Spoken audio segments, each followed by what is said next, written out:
Hello everyone, welcome back to my channel. आज हम बनाने जा रहे हैं गाजर का हलवा। तो चलें रेसिपी स्टार्ट करते हैं। तो यहाँ पे हम ले लेंगे 2 किलो गाजरें। तो गाजरों को हमने पहले धो के कद्दूकस कर लिया है। अभी हम इसमें कुछ भी ऐड नहीं करेंगे, इसे ऐसे ही पकाएंगे जब तक इसका पानी खुश्क ना हो जाए। चलें जी, थोड़ी देर के लिए हम इसे ऐसे ही छोड़ देंगे।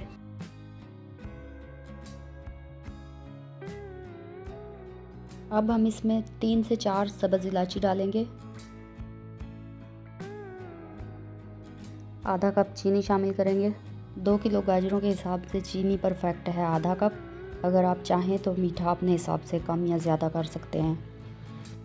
चीनी मेल्ट होने तक हम इसे ऐसे ही पकाएंगे। इलायची की बहुत अच्छी खुशबू आ रही है। अगर आपको इलायची पसंद ना हो तो आप इसे स्किप भी कर सकते हैं।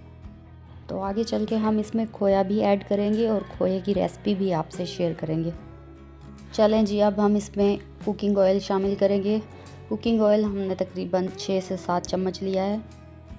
हमने इसमें कुकिंग ऑयल शामिल किया है। आप चाहें तो इसमें बटर या फिर देसी घी भी शामिल कर सकते हैं। अभी हम इसे ऐसे ही पकाएंगे।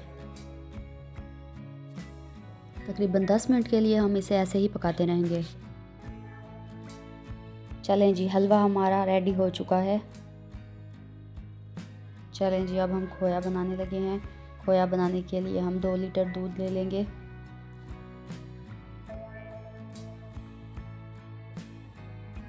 दूध को उबाल आने तक हम फ्लेम को फुल ही रखेंगे। चलें जी, दूध हमारा बॉईल होना स्टार्ट हो गया है। अब हम फ्लेम को मीडियम कर देंगे और साथ ही हम बार बार चम्मच हिलाते रहेंगे ताकि दूध हमारा नीचे ना लगे।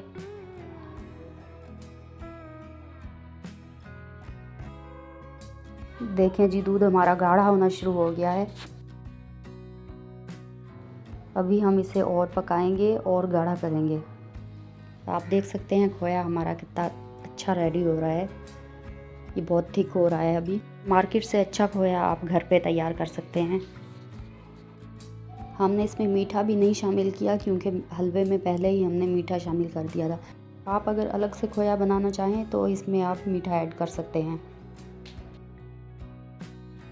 देखें जी, खोया हमारा और भी थिक हो रहा है। अब हम इसमें बार बार चम्मच चलाते रहेंगे क्योंकि ये थिक हो रहा है तो ये जल ना जाए। आप देख सकते हैं कि खोया हमारा कितना डिलीशियस लग रहा है। चलें जी, अब हमें इसमें ऐसे ही चम्मच चलाते रहना है।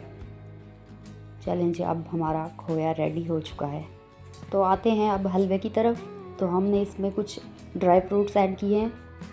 तो ड्राई फ्रूट्स डालने के बाद हम इसे 3 से 4 मिनट तक ऐसे ही पकाएंगे। अब हम इसमें तैयार किया हुआ खोया शामिल कर देंगे।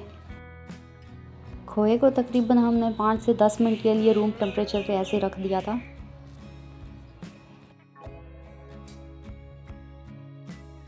हलवा हमारा बिल्कुल रेडी है। तो कैसी लगी आपको हमारी रेसिपी, कमेंट में ज़रूर बताइएगा।